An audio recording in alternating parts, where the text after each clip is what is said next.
Hi, good afternoon, everybody. I'm Erin Gallagher, Chair of Acquisitions and Collection Services at the University of Florida. And I'm also a Charleston Conference Director. And I am thrilled every year to get to participate in the Charleston Leadership Interview Series. So today I am joined by Elaina Norlin. Elaina, would you like to introduce yourself? Yes, I'm Elaina Norlin, and right now I work at the Association of Southeastern Research Libraries, and I'm over professional development.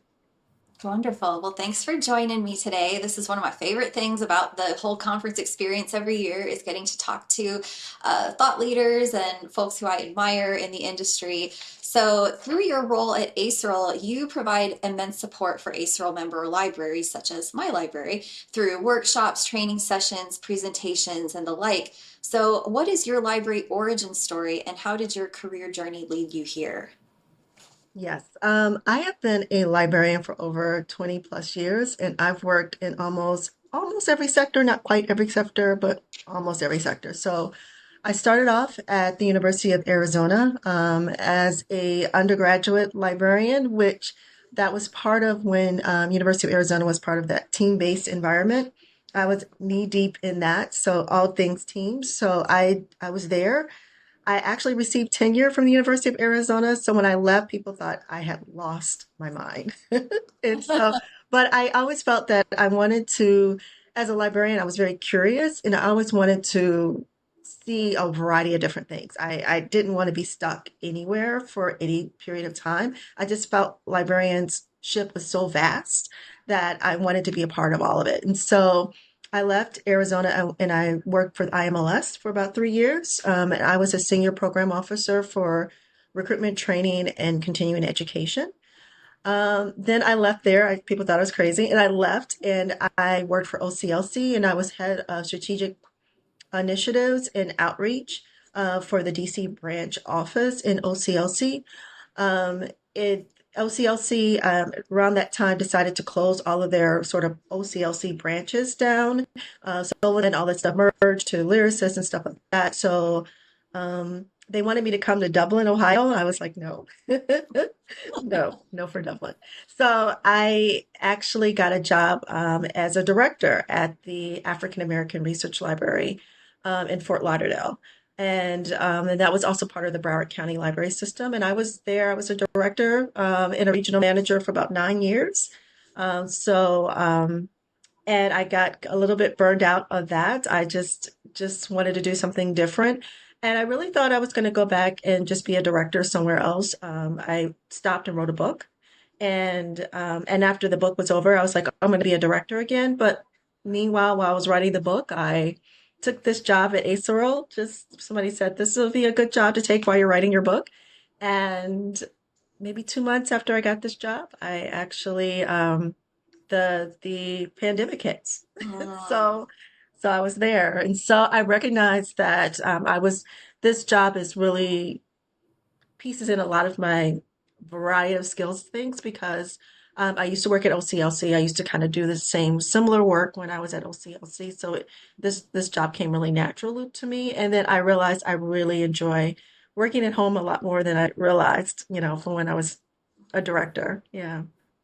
That's interesting how that happened. That the pandemic was a real uh, sort of decision maker for a lot of people on, hey, I could work entirely remotely. Or for me, I don't want to work entirely remotely all the time. I need to go into an office a couple days a week to not get squirrely. But I also, your experience with people telling you, like, why are you leaving this job? It's crazy. That really resonates. I think that happens a lot in our profession when there's the perception that, hey, you've got this really, plum job. Why would you want to leave? And there are so many other plums out there to Yeah. be experienced. So Yeah, no, that's very true. Yeah, and especially the when I got tenure, people were like, "You have tenure. You could stay here for the rest of your life." And yeah. yeah. So in your current role, tell us more about what goes into growing a professional development program for a consortial community in particular, and also how do you ensure that the programming stays relevant? I'm just, it goes back to me just being extraordinarily curious. I'm just curious about everything, and I'm always sort of like, I am a big believer of staying proactive than reactive. And I really feel like in between all of those different jobs, I consulted all over the world, and I find that we tend to be reactive. And so I'm a curious. And so I'm looking at Gallup, I'm looking at higher education trends. I'm just always extraordinarily curious about what's happening. And so that really guides well into it. And then plus, I'm also a big believer in really getting to know the members. And so and that came from my job when at OCLC. I spent a lot of my time out on the road being with my members just to get an idea of where they're at and what their needs are. And part of my job is to visit the members. Like I visited your campus. I like to visit the members, spend time really not making assumptions that I know what's going on there and what the needs are. So my best time of this whole job is usually when I do the site visits and I spend a couple of days with the members. And a lot of my ideas came from actually membership visits. Yeah. How frequently are you able to travel and make those membership visits? Not as much as I used to. I was probably doing one every other month. Um, Not as often just because of budget constraints and stuff like that, but I'm still visiting campuses probably every 2 to 3 months. I also I have some relationships with some of my members, so I visit them a lot more often. And so there's some that I go more often. They'll ask me to come back for something or another. So yeah, it just depends. But I'm probably about 70% done with the 39 members. Yeah. Wow. So it never gets old. Something new all Yeah. the time. Yeah. Something new is all the time. So your leadership experience is extensive, to say the least. And I actually had the opportunity to listen to your episode of the Library Leadership podcast from December 2022. Really enjoyed it. And I'm always, as someone who aspires to and is also passionate about leadership in libraries and in higher education, I'm always interested to know, how did you learn leadership? And who are some of your inspirations among leaders? It was trial by fire, to be honest with you. I was a project manager and a pretty good one. When I was working at IMLS, of course, and then OCLC. I wasn't leading people, I was leading projects. So when they had offered me the job at Broward County, it was just literally by fire because I had 50 people staring at me. And I'm like, okay. And then it was in the middle of the recession. I took the job in about 2010, and Florida was going through a really bad recession then. So when I first walked in the job, they were like, you have 6 other libraries that you're going to be supervising. And I'm like, I went from supervising no one to supervising all of these people. And I was, imposter syndrome was on high at that time. But I luckily, the person who was supervising me, and I always tell the story, I was sort of having a panic attack because I was young. Most of the people, especially in the branches, had been librarians longer than I had been alive. And I was like, what are they going to be listening to me? Some project manager coming in telling them what to do. I was just flipping out. And she said really good advice that that I took to heart. She said, "Elena, calm down." First, she's like, "Just calm down." And she had led libraries for years, and she had came back. She was in her 60s when she came back, so she had already had a complete library career, and she had just decided to come back. And she was my boss, and she said, "What I need for you to do is I need you to spend time with your branches and your direct reports. I need you to spend time. I need you to get to know them. I need for you to realize that your job is to remove obstacles out of their way. And your thing is to have their back. They're like, you can fight with them. You can fight with them off to the side, but they're like your family. When it comes time to advocate, you will fight for the Dickens for your staff." And they said, and you will tell the truth as much as you can. As long as people know that you have their back, then they will forgive you for a lot of other things that might be happening because they know secretly, fundamentally, you care about them. She's like, if you do that, you'll be fine. And I just sort of looked at her like, well, okay, I can do that. And it literally was maybe a year after I started.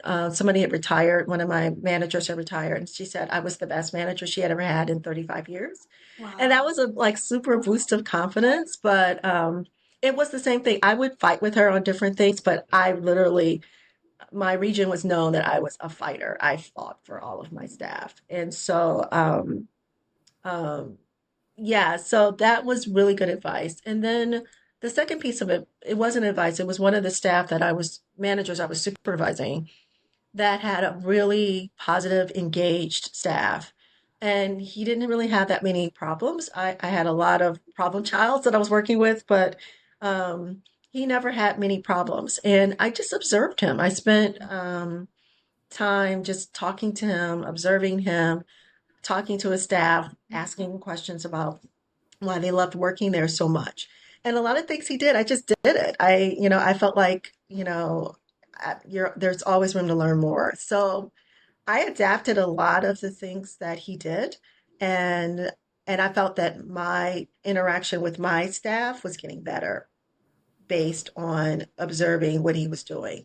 So I felt a lot of times that good management is good management, and a lot of the things that I did was just based on putting my people first. I really felt very strongly that without people, there was nothing. So um, if I could be for the people, that they would forgive a lot of things that when I made mistakes, and they did, they really did.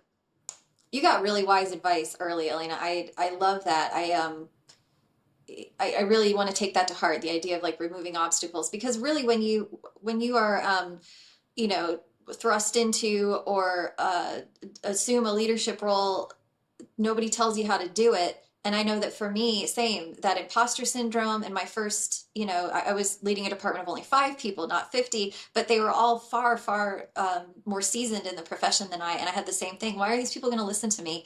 Right. And the best advice I got, same, the first thing was very similar. My mentor told me, listen, Erin, nobody's going to die from a library emergency. So you also need to remember that. But then just the idea that as a leader, your job is not to know how to do everybody else's job better than they know how to do it. And I think that was a huge moment for me that, oh, okay, so this isn't about me knowing how to do their jobs better than they do, and that's what makes me a leader.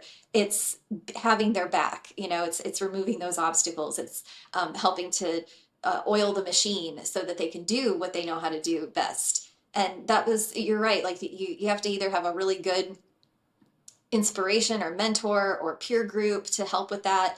But sometimes it just comes from observing both the leaders that you admire and maybe the leaders that you don't admire, and kind of taking the best or the worst of that. But The who other, are oh, well, sorry, go ahead. I was going to say the other really great piece of advice that I got that I tell people all the time that people argue with me about, but it was really, really good advice is that for everybody who I was supervising, I was having a very different relationship with them. It was literally, I was dating different people. And so a lot of times the advice is that you need to treat everybody the same principles, policies, everything needs to be the same. People need to have the same experience.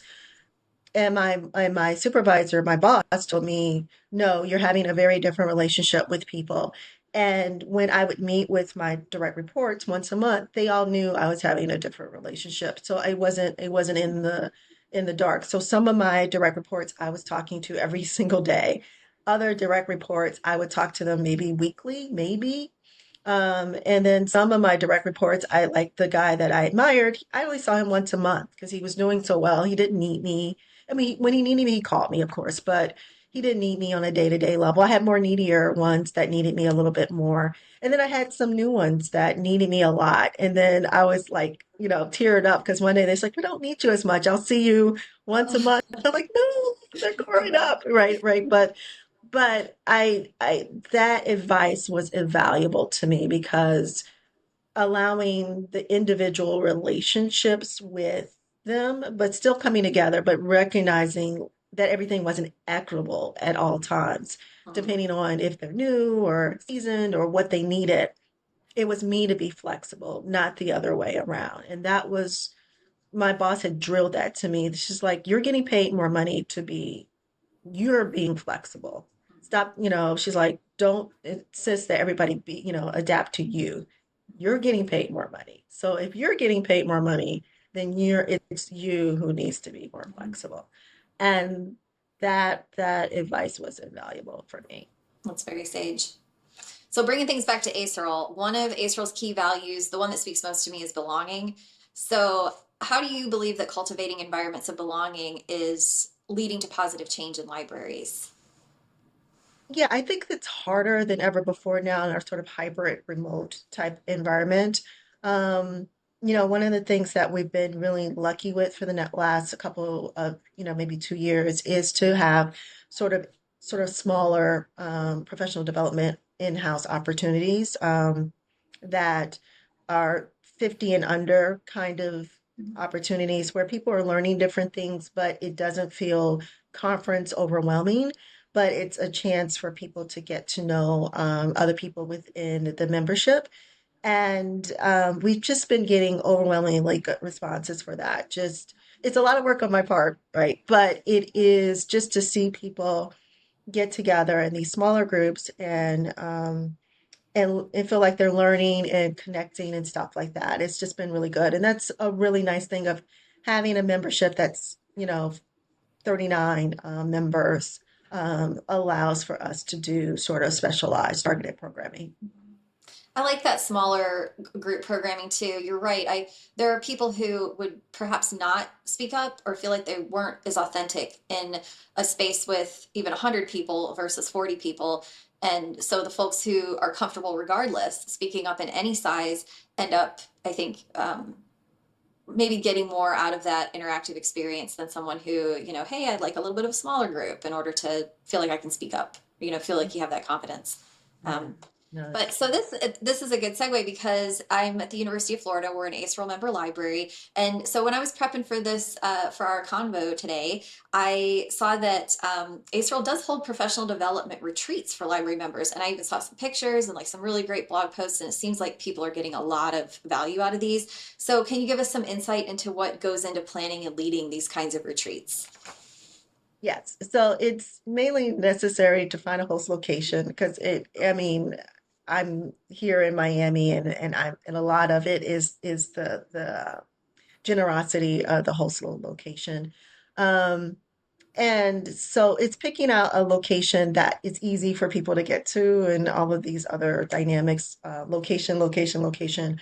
But for me, um, I'm much more committed to doing less content um, and more connection, right? And so there's always a balance between overloading people with a lot going on and just maybe doing a couple of things and then allowing for people to organically connect. So, for instance, when we did University of Miami, um, I think I had 3 workshops over three span of 3 days. Only one day with workshops. We had a little talks in between, but we had longer times for lunch. So lunch would literally be an hour and a half. Eat your lunch, and then we would tell people to grab someone new that you haven't met and go walk the grounds. And so people would eat lunch and then meet a new person, and then they would go somewhere else.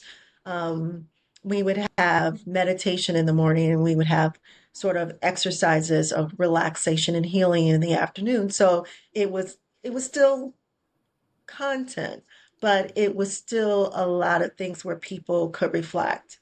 The second day we gave people tablets and they had them. Luckily, it's Miami, right? So it's warm, so people were able to go outside and write in their tablets and reflect upon their experience and stuff like that. So for me, in terms of planning it, it is sort of balancing between rich content that everybody can benefit from. So I tend to focus much more on trust and how to build trust or how to develop a career plan or how to present more effectively or how to feel more confident, just things that anybody would benefit from. And then the other intangibles are much more on how can we make people feel much more centered, feel like they're really getting away, feel like they're meeting someone new. And I always tell people in the beginning, if you met someone new when you leave that you didn't know before, that you stayed in contact with, then I've done my job. Yeah. I've literally done my job. But the content and the other stuff that we do is not so overwhelming that you're just so focused in on 10 o'clock, 11 o'clock, 12 o'clock that you don't feel that you're getting away, really reflecting and doing other things you need to do. I mean, even just the fact that you used words like meditation and relaxation and reflection, that sounds like a genuine retreat. And I don't know if you've ever been to one of these things where something is called a retreat and you show up and it's like you said, it's programmed like every half an hour you're working, working, working, working. And then I come out of it and feel like, well, where did we retreat? You know? Right, right. So no, this sounds wonderful. So when you come away from these, what do you find the most fulfilling? Like I just did one this year, and we had people who had been to the Miami one, the first one who had came again. It was the third one, I think, Heather, and they had came again, and and so we had a complete alumni group that had just decided to pay more money and come again, and and the second or third day, one of the people who had been to the retreat before, I had needed a ride somewhere, and I was like, "Oh, I'll just wait for so and so." She's like, "No, I'll give you a ride. Your family." She's like, "Acerless family and your family," and I just got a little teared up because you really want people to feel connected, and you never really realize that by making people feel connected, that they also feel connected to you, and they also feel connected to the membership organization as whole. So it was just like, oh, and then somebody made me a bracelet that says I love Acerol, and it was just so cute. And so just sort of building on where people sort of not the hard work you do, because it is a lot of hard work on the back end. It's the realization that your hard work is paying off. Yeah.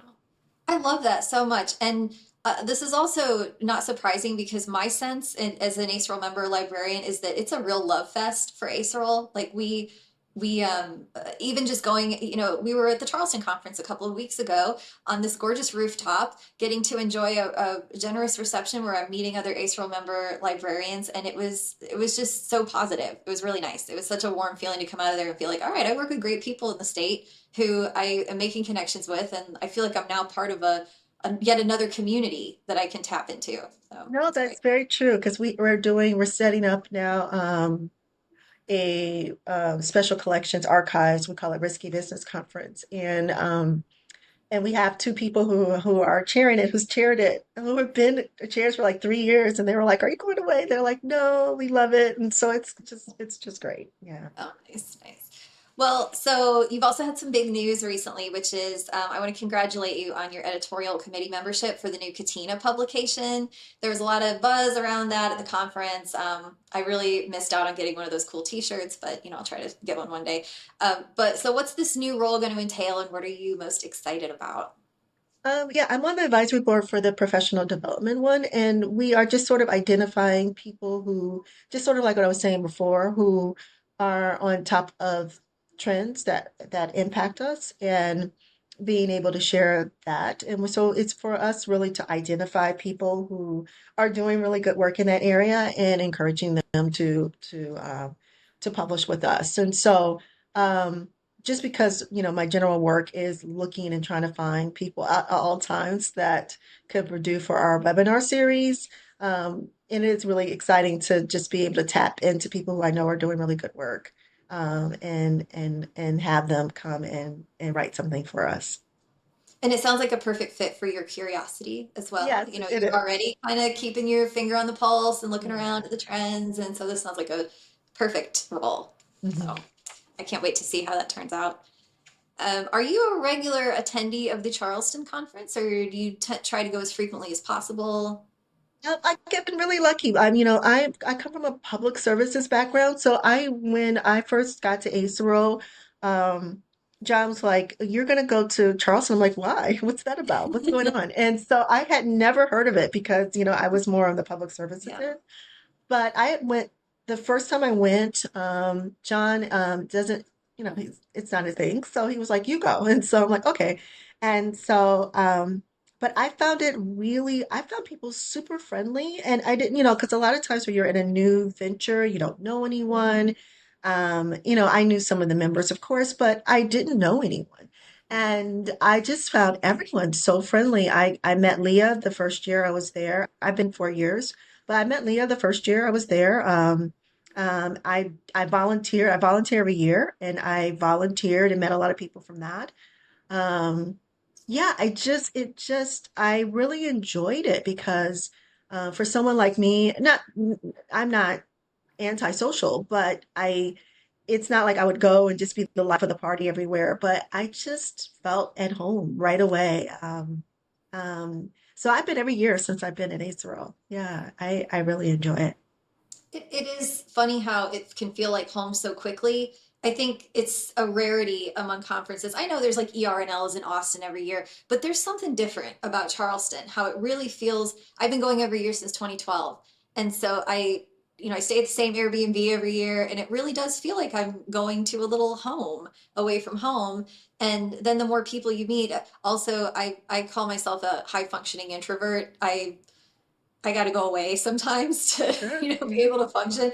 But I do love the sort of battery recharge that Charleston can give you. You leave feeling Yeah. energized and drained at the same time. Yeah, I've encouraged so many people to volunteer. I thought that Yeah. was just such a great thing to do. Yeah. Thank you for doing that. We love the volunteers, and it's such a great opportunity to learn more about what's going on with the conference without having to just stumble through it yourself as an attendee. It's a kind of like fast track to getting the insider info on the conference. Mhm. Very, very needed. So my favorite question for these interviews is I'm a big time book nerd, and I am always trying to figure out what people are reading. So what's the best book you've read this year, Elena? Yeah, I saw that question. I'm super practical, and that's the part of my curiosity. So one of the things that, I've been doing for the last 2 years is I've done a sort of a deep dive into introversion. I've been doing workshops on introversion and librarian and workplace culture workshops. And so I've been reading everything possible about introversion. I am just sort of literally, when I learn something new, I will like literally dive in. And so everything I've been reading this time is about introversion, introverts at work, introverts in love, introverts in relationships. I mean, I'm just, and my guy's like, you're just a walking introvert, bottle of research. I am. I've literally learn everything I am. So I've read like 2 books on introversion this year that I've been going back to before, which has really been helping me with my workshops. I'm also sort of a constant health nut, so I've been reading more about smoothies. I've been reading about healing your gut and all anything organic and healthy and fresh. I'm just intense on that kind of stuff too. But I have to admit, when I saw that question, I'm like, I haven't been reading anything like fiction or just relaxing outside of my giggly books that I read about Laura Levine. And when I travel, I read Laura Levine. She has a Jane Austen series that is really funny, and I love that, and it just relaxed me. But I can read those things over and over again because they're so funny. So that's what I read on the plane. But otherwise, I'm reading healthy. Yeah, my staff, John and Rebecca laugh at me all the time. I'm green juice and smoothies and There's yeah. nothing wrong with that. I mean, you're staying healthy and spry, and I'm right there with you. This life is short but long, and I want to be able to enjoy it as much as I can. And part of that is putting good stuff into us and fueling us up No, in the right way. yeah, the nicest thing that John did to me one time, we were traveling somewhere and there wasn't a grocery store nearby. So he called me and said, I picked up some green juice for you Oh, because I know you're going to be looking for it. So, I love that. Also, yeah, your response about not reading a lot of fiction is actually very common because I always ask this question, and I think it's the question that makes people do some soul searching a little bit more than anticipated. Because when you think about really like what have I read over the last year, um, and there's no right or wrong answer. I no. reread the 6 Jane Austen novels frequently because it's comfort reads. It's so predictable and cozy, and I think that with all of the intellectual Olympics that we put ourselves through because of our curiosity, our roles in academia, and in leadership, there's nothing wrong with having a cozy retreat to go to. No, that's true. Which one is your favorite? My favorite is Persuasion. Oh, Persuasion, easily my favorite. It's gorgeous. I've read it so many times. I am in love with Anne Elliot. So yeah, I love Okay, Persuasion. so which one is your favorite movie adaptation? I haven't seen a lot of I have to admit, I haven't seen a lot of the movie adaptations, but I really liked Gwyneth Paltrow's Emma from the 90s. Interesting. I liked Yeah, you that. know what? I love Persuasion so much. I've watched the BBC versions from the 70s all the way up. I didn't see Okay. the newest one because it seemed like trash, but Yeah. the I've seen the this all the way from the 60s, 70s, all the way the 91, the 2001. I didn't see the newer one. And hands down, the 90s one is the best version. Okay. All right. Nasper. I can literally turn that on a Sunday afternoon and tear up at the same silly spots that I teared up with like last year. And it's the same teary spots. I think the actress there, did the best version of it. Yeah, Okay. the Well, 90s version. that's my I have this sort of like, nerdy one day I'm gonna do deep dive on all this stuff that I want to do, and a lot of it is TV shows, like catching up on series and Yeah. adaptations, and so that'll happen one day. But so my last question is another question that I always ask, and it was inspired by my interview mentor Tom Gilson, who, when he did the Charleston interviews in the past, would always ask everyone, "Is there anything you wish I'd asked that I didn't?" Um, what is like my favorite library memory? Like, like when I travel and I do keynotes, like what is my favorite memory um of being a librarian? And I would say that when um okay, I'll take a step back. But I've been to Australia 6 times. And one of the times that I was in a consultant retreat about being a better consultant. And it was like we were there for a week, and whoever went had the biggest growth won the contest or whatever it was. And I had won the contest. And I was at some hippie retreat in Albuquerque somewhere, and they just looked like a bunch of crazy hippies. And I was just, they were like, "Well, you can, whatever you want, we'll give you." I'm like, "Yeah, okay, hippies." And so they were like, "What do you want?" And I said, "I want to go. I literally want to go to Australia. I want them to pay for everything. I don't want to pay for anything. I just want to go." And I was a very good workshop presenter. I was always very good at workshops. And so I thought they were going to bring me in for a workshop. And so they were like, "Sure, we'll make that happen for you." They were like, "You have to say yes to anything that they say, and then you can go for free." I'm like, "Sure, of course I'll say yes to anything. A workshop, of course, whatever you want me to do. That sounds great." And so the Australia Library Association called me maybe a couple months later and said, "Yeah, we talked to the hippies basically." They're like, "And you're going to come in and do the keynote." I'm like, "I'm going to do what?" And they're like, "The keynote." And I was like, "No, no, I don't do keynotes." They were like, "No, they said you'll say yes to anything." I'm like, yeah, but that's not what I was going to say yes to." And they were like, I was like, "Workshops, I'm very good at it." They were like, "No, keynote." I'm like, "No, and then I could hear them like, "You have to say yes to whatever they say." And I said, "Okay." And I was terrified. I mean, just terrified because I can sit, and it's really weird because I can sit in front of people for hours, but just to think that everybody, these Australian people are going to be looking at me for some advice. And I hadn't been a librarian that long. And I was like, I don't even know what they would even want me to say."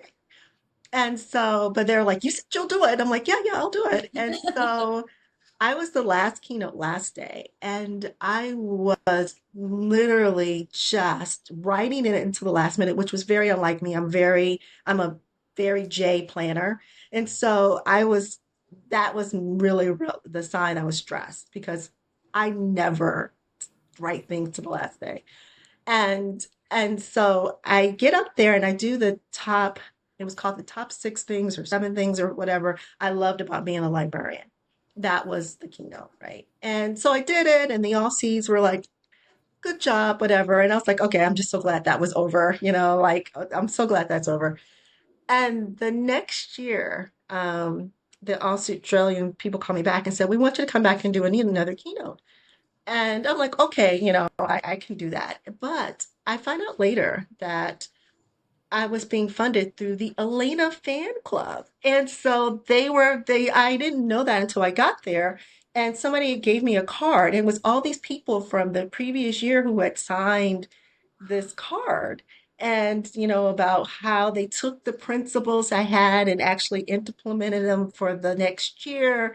And the chair of the Elaina Norlin fan club had broke her leg, and so she had sent me this message, and I cried like a baby. And they were like, "Well, what are you crying for?" I'm like, number one, I just never would ever done a keynote if I wasn't pushed to do it. And I was literally writing that thing literally until seconds before I walked on stage. And I was like, you guys were just like, yeah, whatever. And I'm just like, yeah, whatever. And I was like, I just never really thought of that. What you're saying in front of a screen would make that much impact for Wow. people. And so that just less of the fan clubby thing, but just much more of it really forced me to be much more intentional. That whole moment of my time made me when I present in front of people, I tell people I'm more researched than you ever think I am.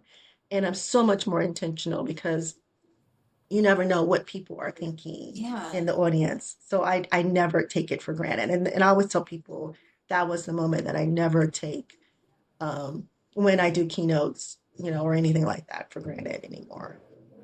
That is magnificent. First of all, you're the only librarian or person in the library profession I know who has a fan club. I mean, that's amazing. But also, just yeah, what a circuitous way that you ended up there. And then it's. I think that's one thing that we don't think about. You know, we do the presentation, we pat ourselves on the back, we're like, oh, okay, that's done. But then, what is everybody else taken away? You know, so that's really special. I would have cried like a baby too. I would, yeah. Yeah, and I would have never done that well too if the hippies from the consulting. The reason I had so much growth is because I just did the content, but I did never open myself up. I was very, they told me I was closed. And I'm like, oh no, I do talks all the time. And they're like, no, no, you're closed and you really need to open yourself up more. And so that's why I called it hippie. We spend much more time opening ourselves up and touching people and being more connected, and which was very uncomfortable for me. But I really embraced it. And so the hippies ended up telling me when I told them that that's what happened, they were like, well, the reason why people were so connected to you is because you had finally opened yourself up. So it was a 360 moment for me as well. We'll score one for the hippies. I like that. All right, Elena, this has been wonderful. Thanks for talking with You're me. Thanks for welcome. sharing more about yourself and your career and your journey. And I can't wait to see what's next for you. So thanks for Thank you joining. so much, Erin.